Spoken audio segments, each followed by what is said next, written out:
Okay, we are here. We are back. We are on time. 5 minutes late is on time. Of course. Good people, what's happening? What's going on? Do you like my new stand for my old book, Culture Control? I can't wait till I get the inner storyteller printed out. Um, my big sis over at Affirm Life Daily, Cynthia Mitchell, she just did a poem for the inner storyteller, the book that I'm gonna insert into the book. I'm gonna insert it almost like the forward, where you got this little insert from somebody. Um, so really excited about that. And today we have a monster of a topic to get through.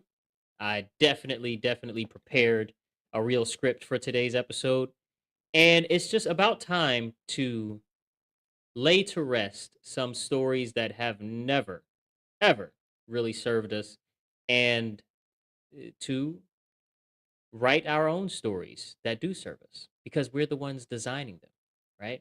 And not just serve our ego, but serve the divine, the essence of humanity within us that connects us to one another. But before all that, good people, please, if you will, like the video. Okay? Liking the video is almost like waving hi to somebody that you see for the first time when you meet them. Okay? Liking the video is saying, hey, soul, how's it going? I hope you're having a good day. I wish you well. Even if we don't meet again, hope nothing bad happens to you today. Right? It's like you get good Samaritan points for liking the video. And if you like this video and then you like the next one, you might get a prize. You might be able to turn in your good Samaritan points for a prize. If you are here, good people, then you are in for real conversations about natural law, religion, the good, the bad, and the ugly, and the great, money, anarchy, and culture, as well as how mankind is manipulated from the shadows by forces that do not have our best interests at heart because they are completely evil. But we are not bashing faith systems on this channel. We are not calling people stupid or anything for having a religion. We are simply examining the psychological affects and effects of the stories that we have the most faith in, the ones we have the most stake in. And that examination of what the psychological effects of these stories are sits right alongside an honest look at the current human condition, which is slavery. Government is slavery, good people. And the question we have to keep coming back to is what can actually be improved with a proper understanding of the inner storyteller and how it works. And if any of that makes you a little uneasy, uncomfortable, angry, or bent out of shape in any way, shape, or form, please understand, be assured and reassured, good people, that although you are 1,000,000,000% encouraged to stay and maybe confront some of those feelings, you are, of course, also welcome to leave at any time, given that you've liked the video. Okay, you cannot leave if you didn't like the video. Gotta like the video. It's in the Bible, in the book of Soul, chapter 21, verse 26. Now, today we're talking about the religion of monetary value. And actually, let me go ahead and put that image up here so that y'all can kind of look at something while I'm yapping away. We're talking about the religion of monetary value. Why hating capitalism misses the actual target. Okay? This is not a defense of another economic system, i.e., some sort of Marxist or some sort of communist structure. This is not that at all. And this is not championing capitalism at all. Obviously, if I'm talking about the religion of monetary value, and on this channel, we discuss religion in its in what I believe is its proper context, which is stories that tie us back from truth, um, then we're not talking about something that I view as what we should be living by, right?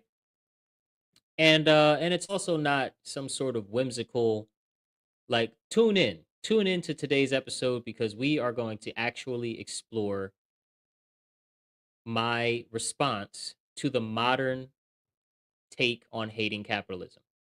And I say modern take on hating capitalism because there was an older, more nuanced, more well-read and well-informed, um, philosophical kind of critique of capitalism that swept the nation for a few years back in the day. But long gone are the days where that thorough, deep examination of these concepts was all the rave.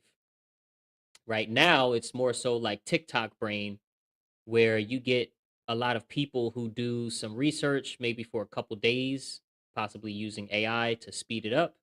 They gather some grammar and gather some facts, and then they get on TikTok or they get on Instagram or whatever, and they speak about the fruits of capitalism, and they say this is what it brought us, this is how we're doing under this system, and this is why we hate it. Right?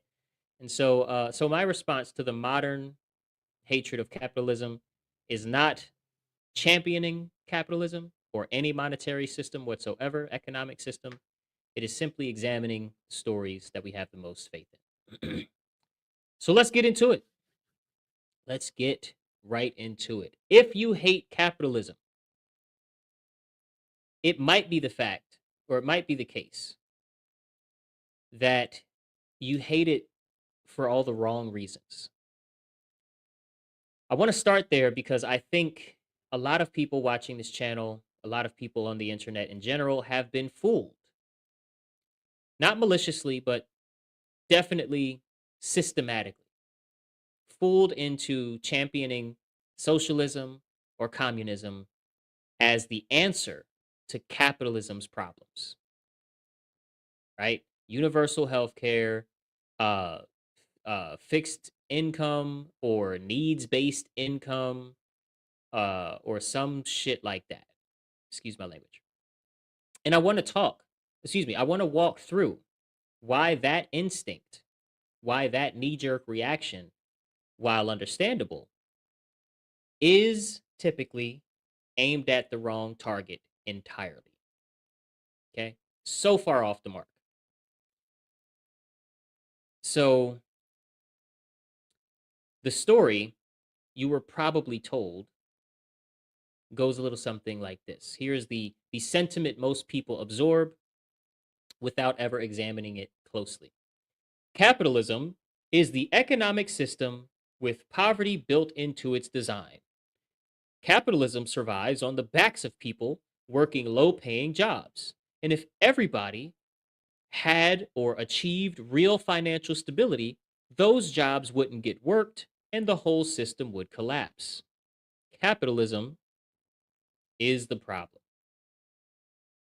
Capitalism in this story, in this kind of telling of the story, requires poverty the way that an engine requires fuel.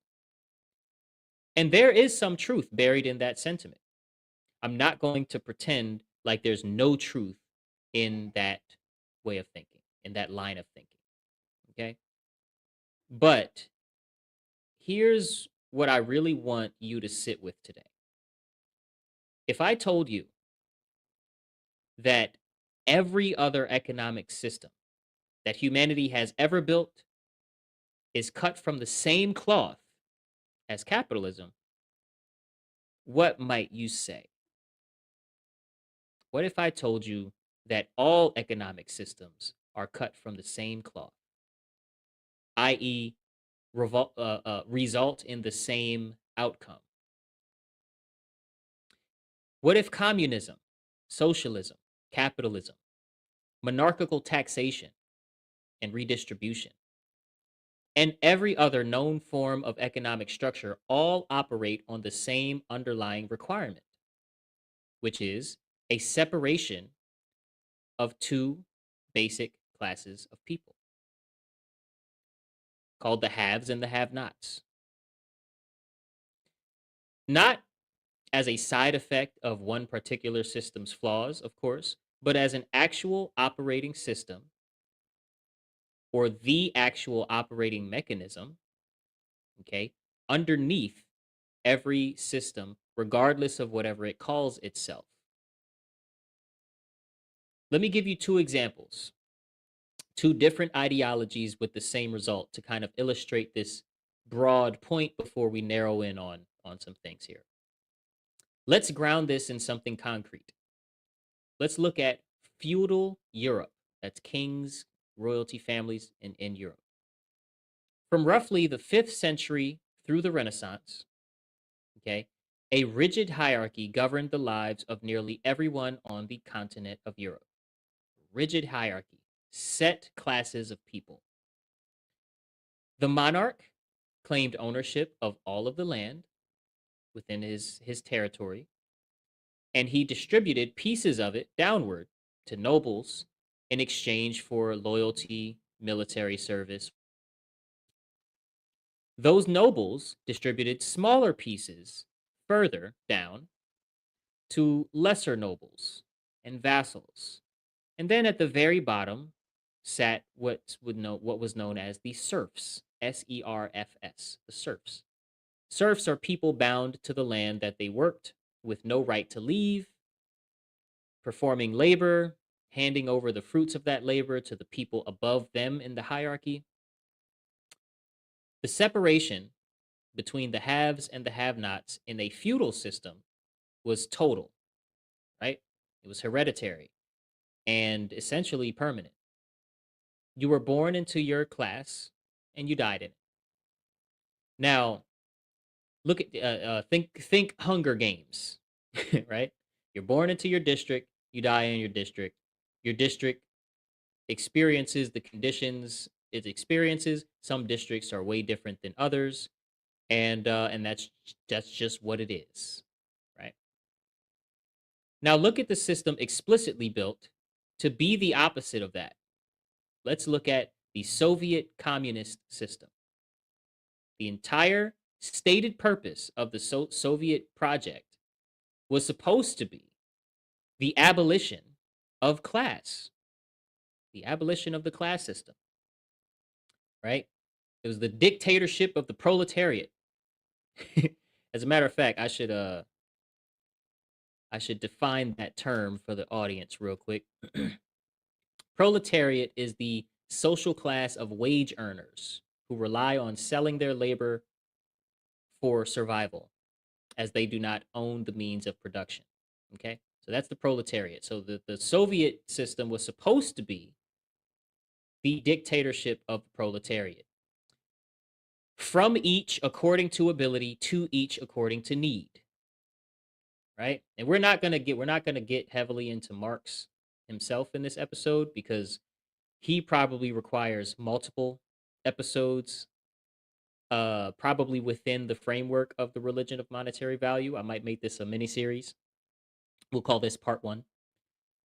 But regardless, the Soviet system was supposed to have no haves and no have nots, just equal, citizens or civilians or whatever, building a classless society altogether.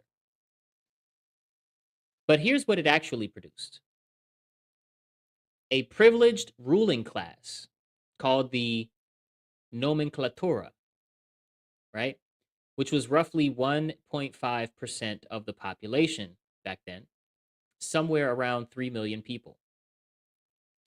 And these people had access to exclusive stores stocked with goods that ordinary citizens could not get anywhere. They had access to superior housing in the best districts, private dakas or dachas, dedicated healthcare facilities reserved only for that class of people, separate schools so that their children would never have to sit in a classroom with the children of ordinary workers or the commoners.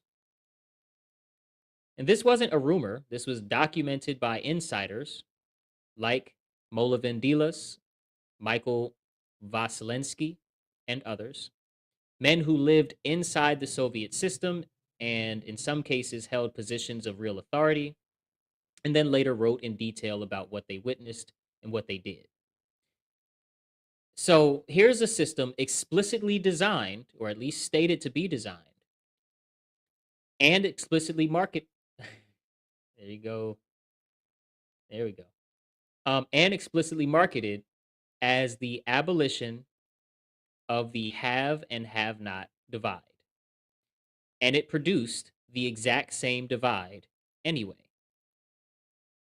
It was a little more hidden, a little more denied, right?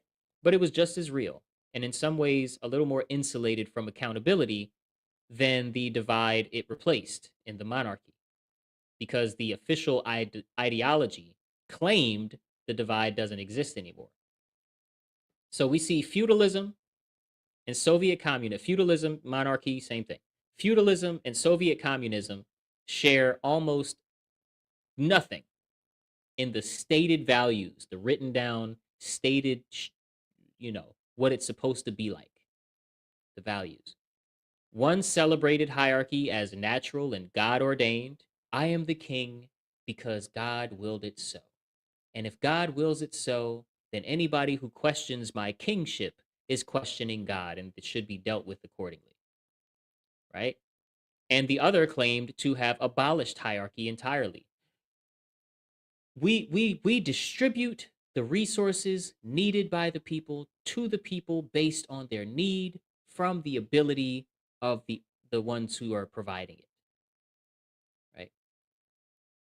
Yet they produced the exact same structural result, which is a small class of of people controlling resources and a large class of people laboring under conditions set by the smaller class. That's not a coincidence, good people. That's not some sort of fluke that only happened because, oh, well, it wasn't real communism. Oh, well, it wasn't. If the king was nicer, then it wouldn't have been so bad. That's not about that, right? That's evidence of something deeper, something underneath both systems that neither system was actually addressing, right? And it's my take that it's always by design. That when you have systems that manage millions of people and the systems all are producing the same result, and history at least suggests, maybe even implies, that the leadership, the rule makers of these systems all belonged to various occult mystery schools and whatnot, occult orders, right? Then it's likely that it's by design that these systems keep producing the same result, right? It could be just a larger game played by people in the shadows who are trying to master the art of mind control. But don't want to get too far off topic. There's a religion under all economic structures. What if I told you that the enemy isn't the structure that we use to exchange money, right? It's not the regulations around the transaction. It's not even the specific rules about which businesses get to participate in which markets. What if the actual enemy is the religion that started it all?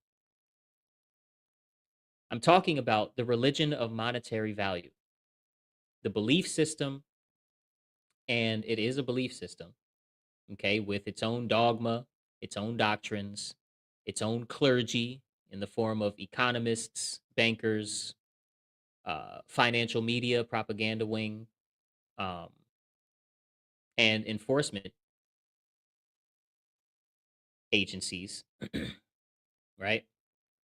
This belief system that maintains the illusion that money is real that money is somehow required to get things done, and that money is benevolent in its nature.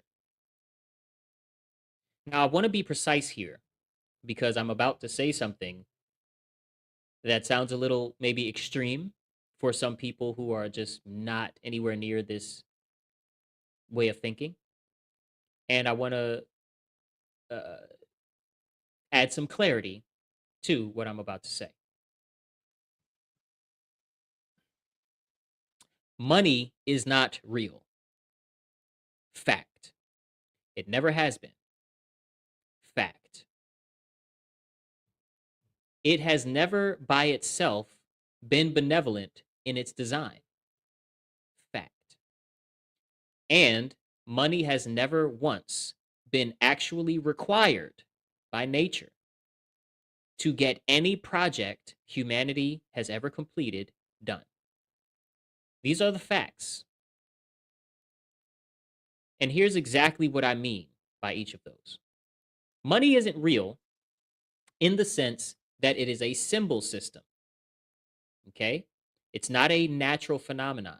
It doesn't exist the way that the laws of thermodynamics exist. It doesn't exist in the way that magnetism exists, right? Or the way that a tree exists physically. It exists because enough people agree to treat it as though it does and behave accordingly. And that agreement has real effects in the world. How many people have met untimely deaths completely because of financial reasons, right? So I'm not denying that the existence of the belief system surrounding money has real effects in the world. Nobody's denying that. But the thing itself is only a story, it is not a substance. Money has never been required to get a project done because every project that human beings have ever completed, from the pyramids to the ancient aqueducts that, the first plumbing systems, the cathedrals, um, the self help. I'm just trying to think of something completely unrelated, but that's a huge project. The multi-billion-dollar self help industry, right? Every act of large scale human cooperation across history was actually accomplished through energy, labor, knowledge, and coordination. Okay, which can be, you know, synthesized into the two words work and knowledge. That's it. Money is the accounting layer that was placed on top of that, which helps organize, like quantified. I don't want to say quantifiable, but quantified regardless. Um, Units of energy, knowledge, coordination, and labor. Okay, this it's money is the story told about energy. It's not the energy itself. And we covered this in detail in the episode called The Energy Behind the Story. And lastly, I said that money has never been benevolent in its design. I say this because a symbol system whose entire function depends on engineered scarcity, centralized control, and the maintained illusion that it's necessary cannot be benevolent in its architecture. Even when individual people can use it toward genuinely good ends, the you know the tool isn't evil, but the spell, okay, the spell that the tool is embedded in was never built for benevolence. It was built for control, obviously. So we could say that money is neutral as far as benevolent or malevolent. Neutral is the most generous thing that we could call it. But given who designed it, and who designed the most modern ways that it goes about, and who's designing the next modern way, the digital currencies and the central bank digital currencies and all of these, and why they're designing it that way. Neutral is a very, very generous label. I, of course, think that it's not neutral. It's malevolent in its design, but that's just speculation.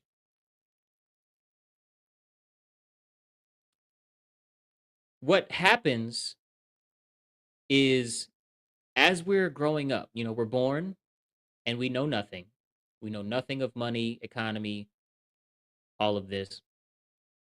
We we are slowly, through all of the symbols that surround money, put under a mind control system. Okay, mind control has a real definition. Mind control is defined as the systematic alteration of a person's core beliefs, behaviors, or decision-making processes achieved through psychological manipulation and coercion. Okay, psychological manipulation is another word for mind control. So they kind of put the phrase in the definition, but that's regardless what it is. It's an alteration of a person's core beliefs, behaviors, and or decision-making processes through coercion and or manipulation. What if I told you that the entire world is currently operating under the exact same spell?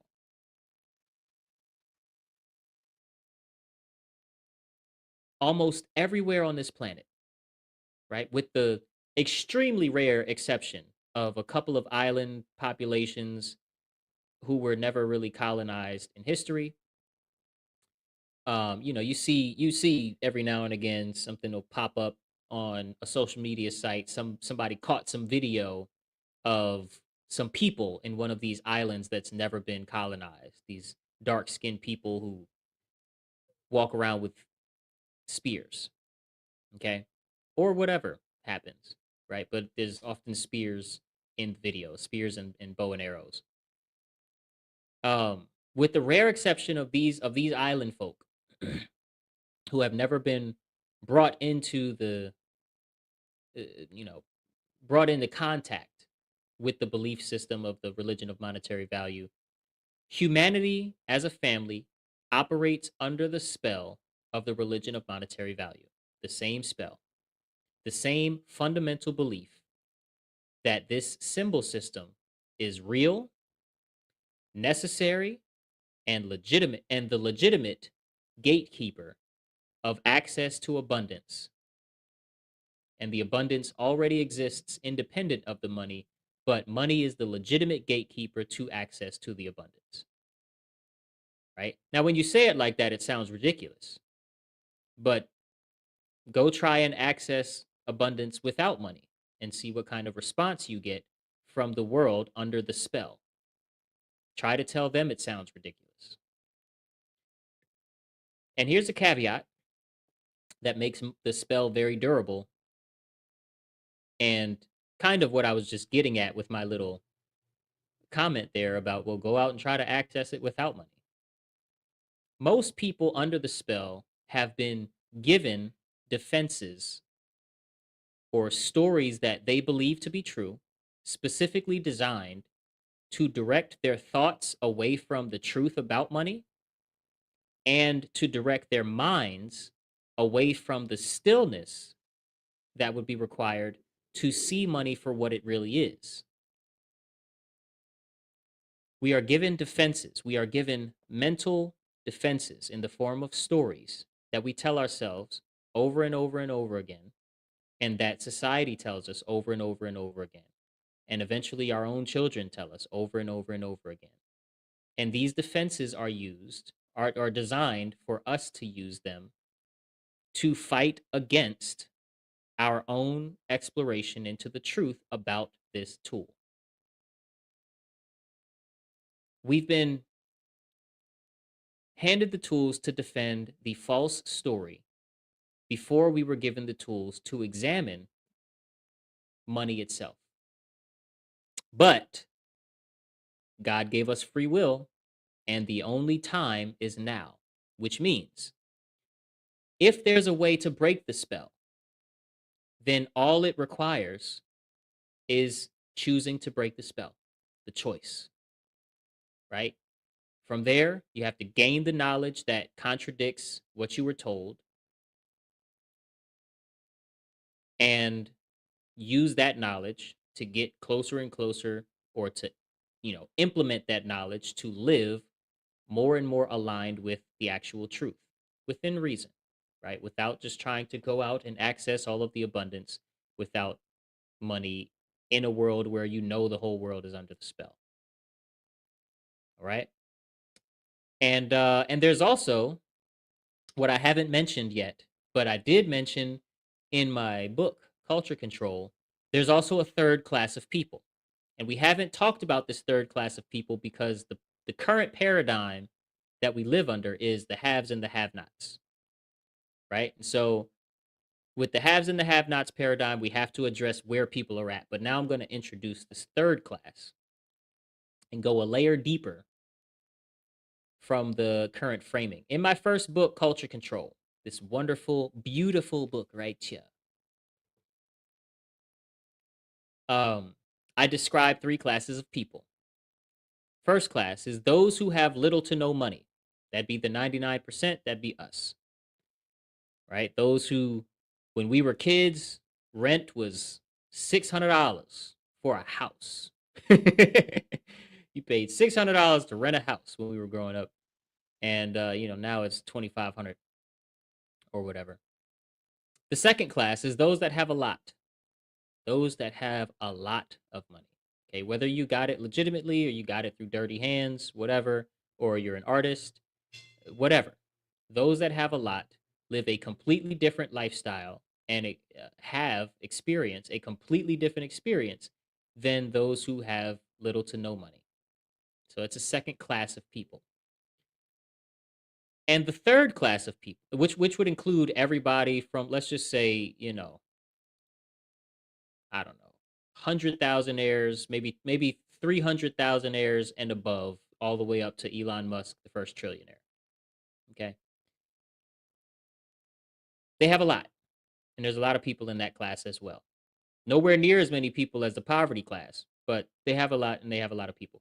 Then there's a third class of people who is extremely small amount of people. Okay, and this third class who is described to control the rules and the form of money itself. Okay, they operate both outside of and inside of the monetary system at will and simultaneously. Kind of like Matrix characters, right? Matrix characters that operate inside the simulation and come back and operate outside the simulation. Except these characters, the control those that control money, control the rules of it, control the form of it, control the enforcers of the rules, control the shapers of the form, all of that.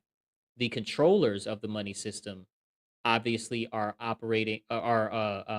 working on behalf of the machines, not the humans, right? Or insert bad guy, working on behalf of the bad guys, not the good guys.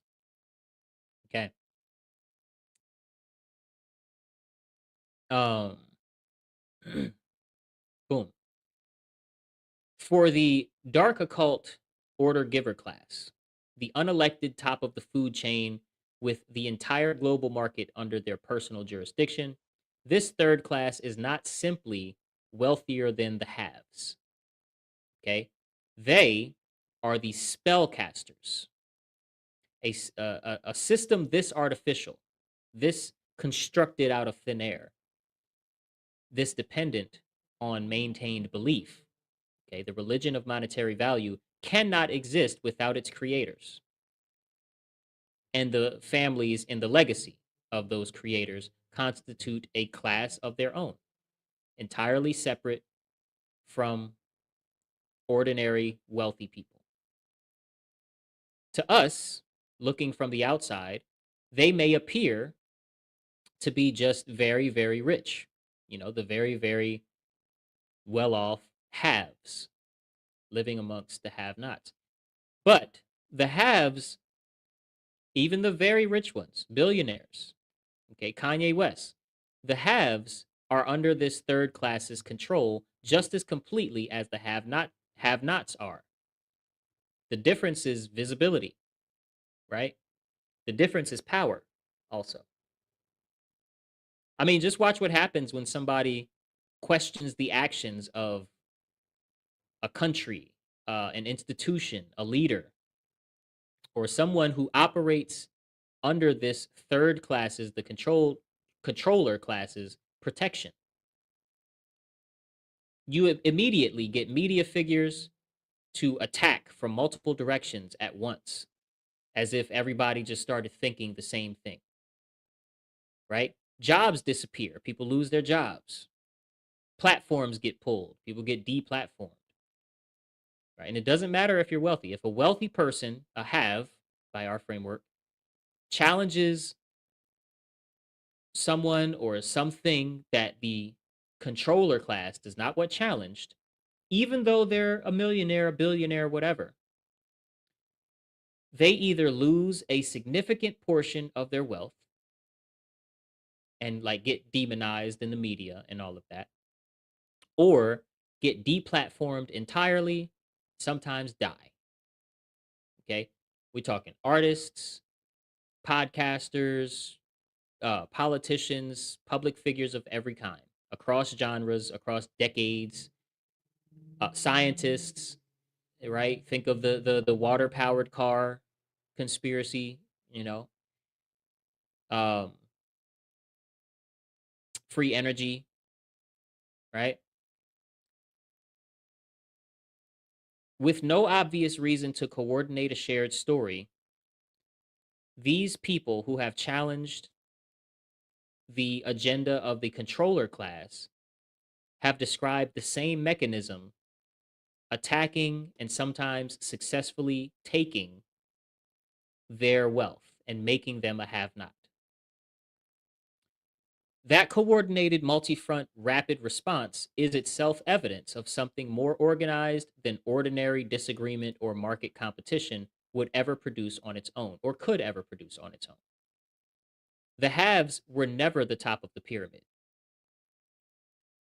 They are the most comfortable and the most visible layer of compliance to the structure of the pyramid, but they are not the top of the pyramid. The third class does not need to necessarily break their own rules to maintain control. They simply have to enforce the rules unevenly, right? They enforce it fully against anyone who threatens exposure, loosely or not at all against themselves, or against those who will do their dirtiest work. So, where does this leave us, good people? Where does this leave us? Well, if you hate capitalism, I'd ask you to consider redirecting that hatred towards something more accurate and more useful. Not the structure of the exchange, not the existence of markets, not the trade, not the profit. Maybe you should direct your hatred for capitalism to the religion of monetary value, the religion underneath all of the structures. Because the belief that money is real, necessary, and legitimate, the belief that money is benevolent in its design, a belief that is enforced unevenly by a hidden class of people who built the entire game and made sure every other version of the game, no matter what it calls itself, still produces the same separation of powers needed to maintain their power. Capitalism didn't invent the haves and the have not divide, right?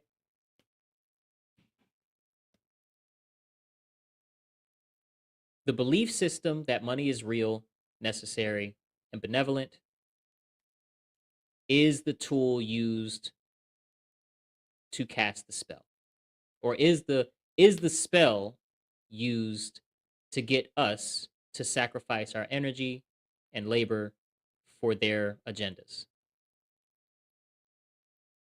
right?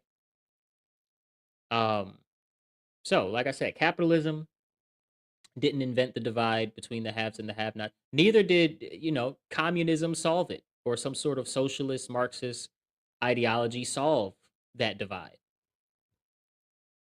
The divide is older than both capitalism and socialism. It's the load-bearing structure of the religion of monetary value, the ROMV.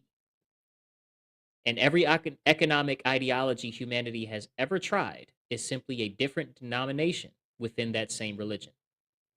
But the spell only works on a mind that has not examined the mechanism producing the spell itself. So, what story are you willing to live? Let me know in the comments, good people.